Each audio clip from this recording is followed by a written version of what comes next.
పవిత్ర పుణ్య గోదావరి నదిలో శ్రీరామకోటి పుస్తకాల నిమజ్జనం కార్యక్రమం జరిగింది. భద్రాద్రి కొత్తగూడెం జిల్లా భద్రాచలం శ్రీ సీతారామచంద్ర స్వామి వారికి భక్తులు ఎంతో భక్తి శ్రద్ధలతో రామనామం జపిస్తూ రాసిన శ్రీరామకోటి పుస్తకాలు శ్రావణ మాసం ముగింపు సందర్భంగా నిమజ్జనం చేశారు. ముందుగా భక్తులు సమర్పించిన శ్రీరామకోటి పుస్తకాలను 2 లారీల్లో నింపి ఆలయ అధికారులు చేతుల మీదుగా ప్రత్యేక పూజలు నిర్వహించారు. ఆ తర్వాత పుస్తకాలు రామాలయం నుంచి రామరథం వెంట మేళతాళాలతో వేద మంత్రోచ్చరణ మధ్య రామనామ స్మరణల మధ్య గోదావరి బ్రిడ్జ్ వద్దకు తీసుకువచ్చారు.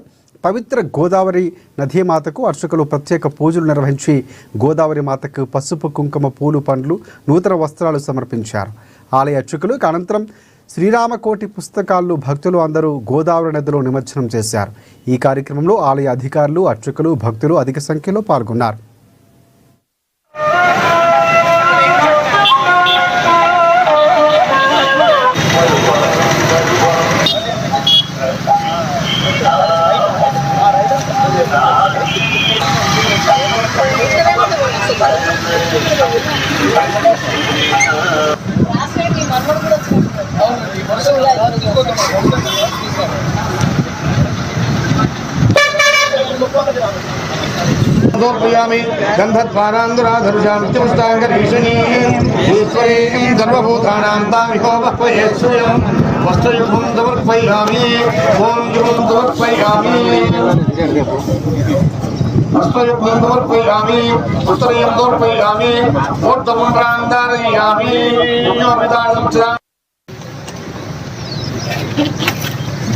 Ikut